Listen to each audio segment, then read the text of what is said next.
Olá, pessoal, tudo bem com vocês? Estamos mais uma vez aqui, né, com mais um vídeo e vamos fazer hoje uma revisão de conteúdo. É um conteúdo que vocês já estudaram, porém é sempre bom relembrar. É sobre o Present Continuous. Vamos lá? Então, pessoal, o Present Continuous ou Present Progressive, como é visto em alguns livros, é um tempo verbal que está em progresso, continuamente sendo feito, tá? Ainda não terminou, ou seja, é algo que está acontecendo, está ocorrendo no momento da fala. Ele é empregado para falar sobre situações temporárias, ações contínuas que estão acontecendo neste momento. Como as frases com o present continuous se referem a situações que ocorrem no momento da fala, é comum observarmos a utilização de advérbios de tempo nas frases, tá? Então, quando vocês perceberem que tem lá now, at the moment, at present, vocês vão identificar o present continuous. Está falando sobre este conteúdo. Alguns exemplos. She's talking to her mom now. Ela está falando com a mãe dela agora. Are they studying at the moment? Eles estão estudando no momento. She's American, but she's living in Canada at present. Ela é americana, mas ela está morando no Canadá atualmente. Aqui, para vocês compreenderem melhor esse conteúdo, ele substitui o nosso gerúndio na língua portuguesa, que é o ando, indo, ou seja, cantando, fazendo, correndo, subindo, dançando e assim por diante. O present continuous tem essa definição. Vamos ver uma frase afirmativa. Qual é a estrutura? É o sujeito, né, que pode ser qualquer sujeito, o verbo to be, na forma do presente, que é o is, am ou are, mais o verbo principal da frase com ing, né, o ing, mais o complemento. Por exemplo, she's watching TV.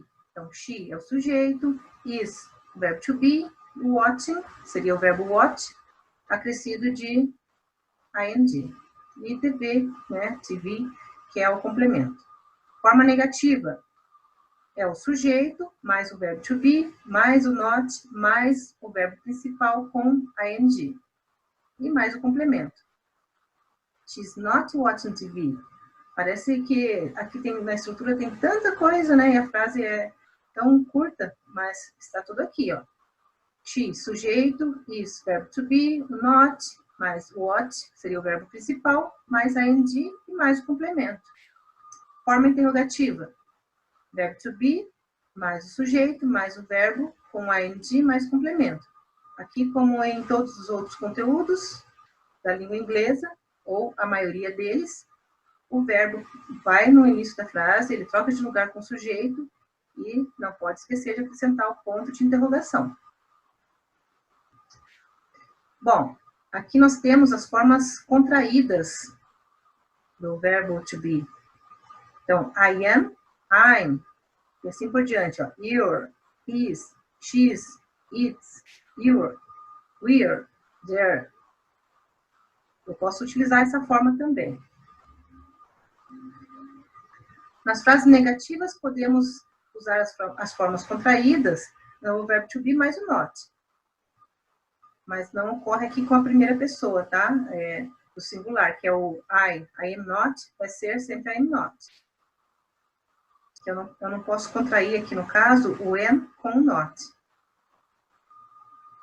Então, fica you aren't, she isn't, he isn't, it isn't, we weren't, we aren't. Eu estou pensando no passado do verbo to be, que é weren't, né, que é aren't. We aren't, you aren't, they aren't.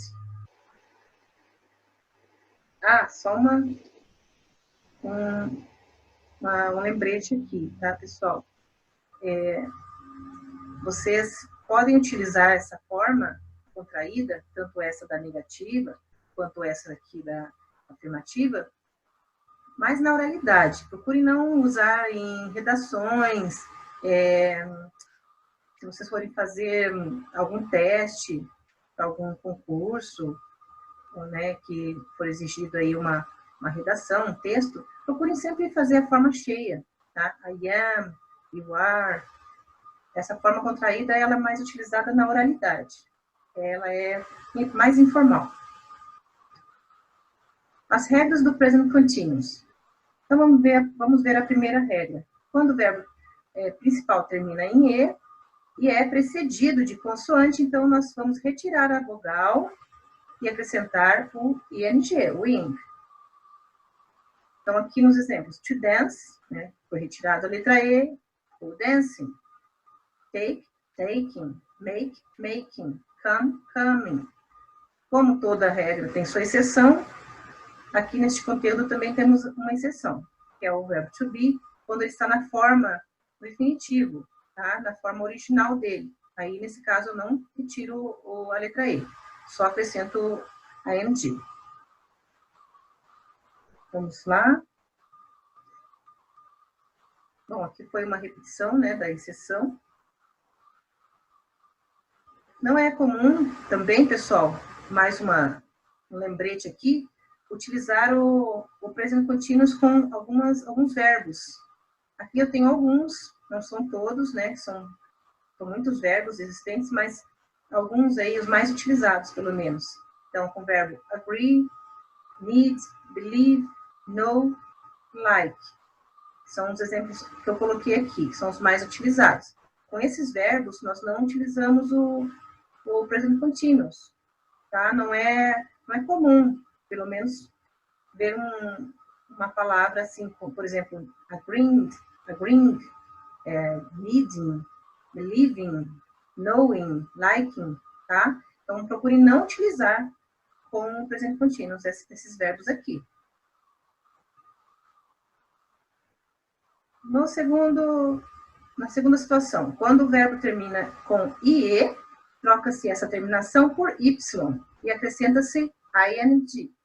Por exemplo, die, que é o verbo morrer, é dying.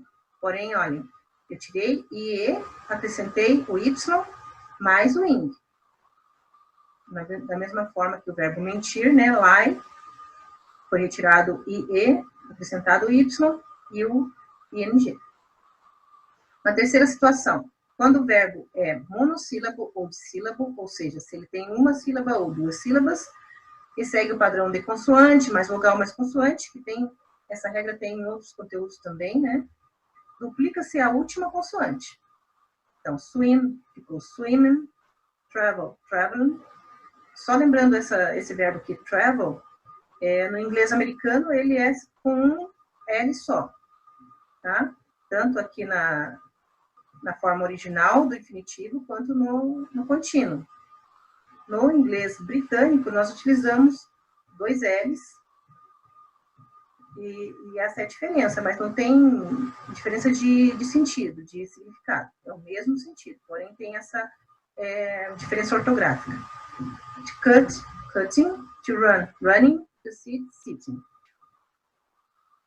Mais uma exceção à regra. Quando a última consoante é um W ou um X, ela não é dobrada, ok? Por exemplo, o verbo to snow, snowing, porém não dobra-se o W aqui. To fix, fixing, mesma situação, também não dobramos. Sempre tem uma exceção à regra. E mais uma exceção, se a sílaba tônica for a primeira, não se dobra a letra final. Essa regra também tem em outros conteúdos da língua inglesa. No Simple Test tem também essa regra aqui. Acrescenta-se somente o ing, então. Open, open. O O é mais forte. Nesse caso, eu não preciso duplicar o N. Eu só coloco a ing. Aqui no outro exemplo, happen, que é o verbo acontecer. Também eu não vou duplicar o N, a letra N. Porque, ó, happen, happen. O ré é mais forte. Por isso não foi duplicado aqui, tá bom? Pessoal, Hoje é só, espero que vocês tenham gostado dessa revisão. Se tiverem alguma dúvida sobre este conteúdo, me comuniquem e see you, have a nice day.